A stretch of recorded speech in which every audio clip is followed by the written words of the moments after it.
pengalaman spiritual. Ya, lucunya seperti ini. Orang yang agama A, dia mengalami pengalaman spiritual, yang dilihat nabinya si nabi A gitu. Giliran orang agamanya B, dia mengalami pengalaman spiritual, yang dilihat nabinya nabi B. Jelas nggak maksudnya? Jadi pengalaman spiritual ini datang kepada semua orang, tapi tergantung apa yang dia yakini, entah wujudnya seperti yang dia yakini. Jadi kalau mau dibilang pengalaman spiritual ini universal, tergantung orang percayanya apa.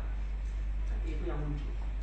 Ya, sebelum tidur 5 menit sebelum tidur, kamu pejamkan mata, bayangkan apa yang kamu mau, tapi udah dapet. Jadi contohnya kamu mau cewek, tutup mata, bayangin ceweknya kayak gimana. Tapi bayanginnya jangan third person ya. Third person itu kamu di sini, ceweknya di sini, kamu bisa lihat badan kamu, itu kan third person. Ngerti? Ini first person, lihatnya itu dari mata. Kamu nggak ngeliat diri kamu di sini, tuh ceweknya di sana, enggak. Kamu ngeliatnya dari mata. First person, jelas. Jelas kan nih? Kan kalau kamu bayangannya kamu kamu ngeliatnya dari luar gitu, kamunya di sini. Ini ada dia gitu. First person, kamu dari mata kamu lihat. Jelas ya? Ya.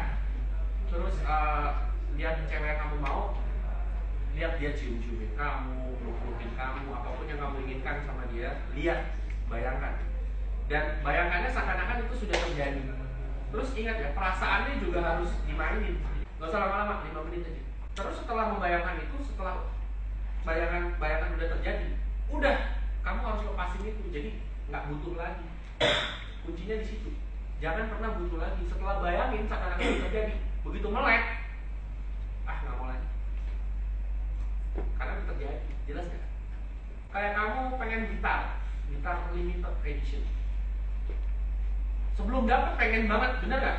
Sampai nabung, sampai ngejar-ngejar ke negara lain. Tapi begitu udah dapat, mainin 2 kali gantung, udah gak pengen lagi kan? Ngerti gak maksudnya? Nah, perasaan itu harus ada setelah visualisasi. Kamu udah gak pengen lagi, seakan-akan udah melakukan itu, udah selesai, udah. Oh gitu doang gitu. Begitu melek, oh gitu doang rasanya. Alah. Nah, ini kuncinya di sini. Pada saat kamu gak mau lagi, dia datang. Pada saat kamu mau, pada saat kamu nyari, dia nggak datang, dia lari. Pada saat kamu nggak mau lagi, dia datang. Pasti di sini pernah punya pengalaman kehilangan barang. Begitu dicari nggak dapat, begitu nggak dicari malah ketemu. Jadi visualisasi, bayangin, begitu melek, sih itu doang, nggak penting Bahkan filosofi ini kalau dilihat makhluk hidup seperti itu. Kalau dia ingin membuahkan kreasi atau membuahkan sesuatu, biasanya dia kerja keras, terus udah. Contohnya bikin anak gitu. Benar. Kalau kamu lihat semuanya, ternyata prosesnya sama. Bikin anak nih, terus habis itu, lepas gitu. Benar nggak? Pas dilepas itu kan enak, benar nggak? Nah, cewek hamil, mau melahirkan dia, push, habis itu, kan gitu. Benar nggak? Kalau dilihat semuanya itu sama prosesnya. Jadi intens, lepas, intens, lepas. Gitu. Nah, kebanyakan orang intens terus, nggak dilepas-lepas. Yang kan jadi gini-gini terus nggak keluar. Gak pernah enak. Ya, jadi seperti itu. Intens, lepas. Bener. Gitu kan habis itu, itu doang. Apaan sih? Main PS gitu. Nah, tiba-tiba ya itu muncul ide ke Gramedia gitu. Kamu harus di Gramedia untuk sesuatu terjadi. Entah ceweknya lagi jalan lihat aku, terus suatu saat lihat aku di Gramedia, terus suatu saat ketemu lagi, kamu yang di Gramedia ya? Kita nggak pernah tahu gitu. Tapi kejadian-kejadian aneh yang kita nggak sangka itu kejadian. Ini ada beta, alpha, delta. Beta adalah pada saat kita bangun, wake. Pada saat delta pada saat tidur ya, sleep ya, benar nggak? Pada saat kita wake, kita nggak terhubung sama ini, dan ini. Pada saat kita sleep, kita terhubung sama ini. Kita terhubung sama malaikat pelindung, sama bawah sadar. Tapi masalahnya, kalau pada saat tidur kita nggak bisa kontrol, yang keluar itu random, ngerti nggak? Nah, pada saat kita di alpha, kita terhubung tiga-tiganya. Jadi kita bisa mengontrol ini, alam bawah sadarnya sama ini. Kita bisa tanya dia, bisa komunikasi pada saat di alpha.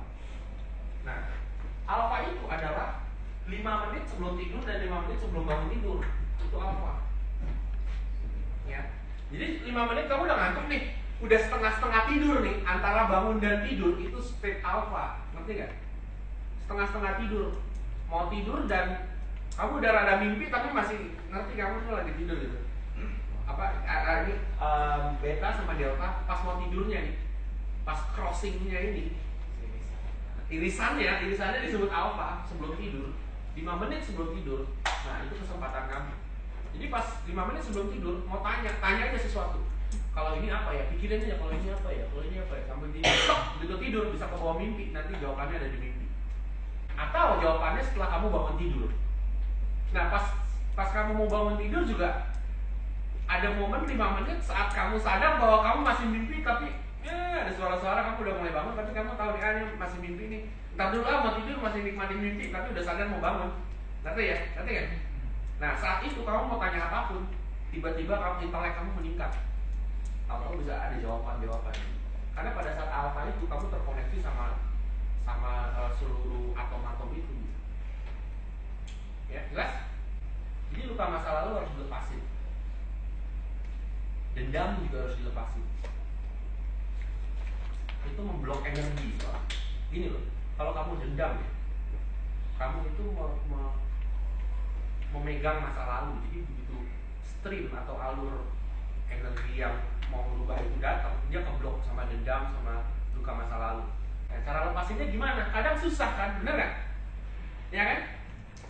Kalau kita kesel sama seseorang itu susah. Dulu ada yang ikut private coach, dia ganteng, dia keren, duit ada, nggak mungkin lah cewek nggak datang. Tapi katanya cewek kalau melihat dia menjauh. Nah, itu karena lukanya dia punya luka, dia cerita.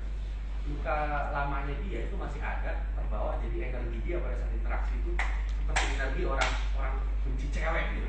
I hate woman gitu, karena wanita sudah melukai saya. Secara nggak langsung, nggak sadar, secara nggak langsung itu berkomunikasi sama cewek jadi menjauh. Entah kenapa ceweknya nggak tahu jadi menjauh, karena energi itu, aura itu ya. Jadi cara bersihinnya gimana? Aku kasih tahu. Kalau kamu punya luka masa lalu sama mantan atau sama siapa, kamu kesel sama dia, kamu pendem, kamu telepon dia, terus kamu bilang, terus terang ya, aku dendam sama kamu kesel sama kamu nggak suka kamu gini, tapi aku pengen berdamai sama diri aku sendiri. Jadi aku bilang ini supaya lega, aku pengen maju, pengen bisa jalan. Kalau emang aku ada salah, aku minta maaf. Yang jelas aku nggak mau dendam sama siapa-siapa, nggak mau kesel sama siapa-siapa. Aku pengen lepasin beban hati aku. Makanya aku ngomong sama kamu. Kamu nggak perlu respon apa-apa. Aku udah lega, aku cuma ngomong sama kamu aja. Waktu itu yang private coach itu, aku bilang telepon mantan kamu, ngomongin. Nggak mau, gila kamu. Udah telepon, cepetan telepon, dia langsung telepon. Itu telepon, udah lega dia. Seminggu kemudian banyak cewek yang nyamperin dia. Ada yang dari Taiwan, Cina daratan, ada yang dari Korea, ada yang segala macam. Dia by the way kuliah di Singapura. Nanti aku kasih videonya, dia kasih testimonial. Itu gara-gara dia lepasin luka lamanya. Ya, terus misalnya kamu dendam sama seseorang, dia tuh jahat, dia tuh gimana, melukai hati kamu lah. Terus itu jadi luka hati kamu, jadi memblok. Kalau kamu ngomong sama dia nggak mungkin dengerin. Terus dia juga jelek-jelekin kamu terus gitu. Gimana caranya? Caranya adalah melepaskan dia di pikiran kamu. Sebetulnya nggak ngaruh orangnya, tapi yang bikin kamu kesel itu adalah pikiran kamu sendiri tentang orang itu. Jelas nggak maksudnya? Orang mau ngomong apa soal kamu, kalau kamu nggak masukin hati nggak akan jadi apa-apa kan? Nggak akan jadi kesel kan? Kalau kamu cuek nggak akan jadi kesel. Tapi ini udah keburu kesel, udah masuk ke alam bawah sadar. Gimana lepasinnya? Nggak ada hubungannya sama orangnya. Mungkin kalau yang tadi mantan itu bisa. Tapi kalau kamu sebel sama seorang yang menghina kamu atau apa, gimana lepasin? Cara lepasinnya adalah dengan visualisasi. Tutup mata lagi, bayangkan semua orang yang membenci kamu, semua orang yang kamu dendamin itu baris. Oke? Baris. Tutup, kamu di sini ya, first ini ya, first person ya. Mereka baris, terus kamu tutup mata, bayangkan mereka satu-satu senyum sama kamu. Terus satu-satu datang kamu minta maaf. Sorry ya bro, maafin ya, kesalahan gue ya. Terus kamu, oh ya nggak apa-apa, udah kita lupain aja, kita berdamai ya, satu-satu jalan.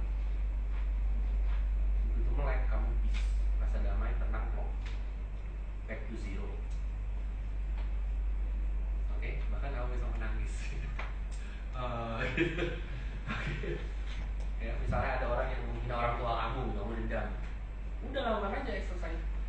Jadi kamu bisa damai, tenang, unconsciousnya bisa bersih. Oke, jelas?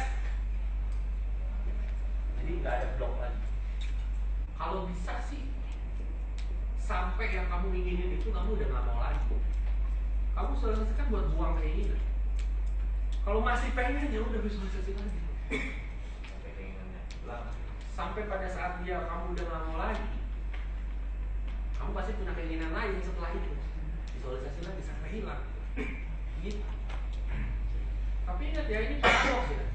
Otak fisik kamu akan bilang ini mustahil, ini kayak hipnotis, main-mainin kepala sendiri kayak orang bego. Memang begitu, nggak apa-apa, itu program kamu, program lama. It's okay.